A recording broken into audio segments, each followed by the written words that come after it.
What up? Hey, I wanted to make a part 2 to this video and showing people why I did what I did as far as like starting for $100, getting my sole proprietorship versus my LLC. So this is pretty much it right here. I don't know if you can see it. I had to block out a few things. But so what I did was I filed for a sole proprietorship, which was like $100. And then once I got back this piece of paper, I went to the bank to start up my business bank account. And at this time, I didn't have an ATM, so I just got that part started, and then I hustled maybe a month later and got the ATM. So with that being said, you don't have to have the ATM right away to start the business. So that's why in that first video, how I started my business for $100, that's the reason why, you know. And that's just based on me not wanting to take out a loan or use a credit card to start my business. So I just started the smallest expenses first, and you can still get an ATM with an LLC, that's fine. But my point was, there's no sense in paying all that money right up front until I get more ATMs, and then I can always upgrade to an LLC. LLC differs in different states. So LLC in California may cost about $800 to $1,000, versus Missouri or Illinois it could be like $200 to $300. So with a sole proprietorship, it's way cheaper, but you stand a chance of having more of the liability on yourself. But the ATM itself is not a liability, you know, unless it blows up or something like that. So I was cool with that, taking the risk on that. And then, like I say, once you get up to 2, 3, 4, 5 ATMs, then you can always upgrade to the LLC.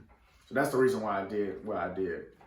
So a lot of people couldn't believe, like, oh, how do you start a whole business with $100? And that's what it was. All you were doing is just paying for this to go to the bank to start the ATM bank account or your business bank account. Another reason is, like I say, in the beginning, you just want to keep the cost low. You know, you don't want to start off pushing all this money into stuff that you really don't need to do. You know, so that's just my reason. That's my thinking. That's how I planned it out. And that's how I just wanted to run my business. So I didn't want to just start spending a whole bunch of money if I didn't really have to. And then, like I said, return on investment.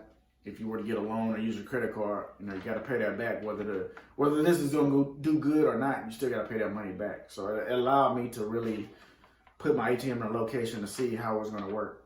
But with me, it was going to work regardless because I wasn't going to give up on it. So a lot of people, if you spend a lot of money up front and then you don't get your return on investment as quick as you would like, that will discourage a lot of people, and they don't want to do it anymore. So that's why I say keep the cost low. You can start the business for $100 and then get started from there and go from there. So I don't know. I haven't had any bad feedback from them. I had a few people that couldn't believe it, but like I said, all I needed was just to get this little piece of paper here, whether it's an LLC or sole proprietorship, doesn't matter.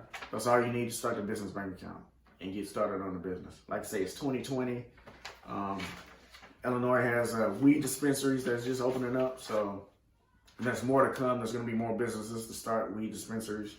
So that's just another goal of mine of a location. I think they made like over $3 million in one day on January 1st. So like I say, it's a lot of opportunities out there.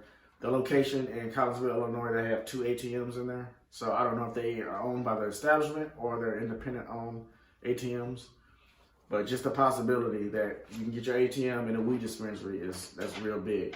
But you got to have the cash to fill it also. So just imagine how the sales that they're going to do on a daily basis. So I would think that you probably need, I'll be safe to say, between $5,000 to $10,000 in an ATM if you're going to do a dispensary. So this video is going to be shorter than the other one. I'm just kind of highlighting what I did and why I did it. And that it can be done, you know, with just $100. So that's what the $100 is getting you. All it is really getting you is the paperwork to start the business bank account. And then the ATM you can get for under $2,500 or so. So it just depends on where you go. So okay, sign up for my course. I give away a lot of free content.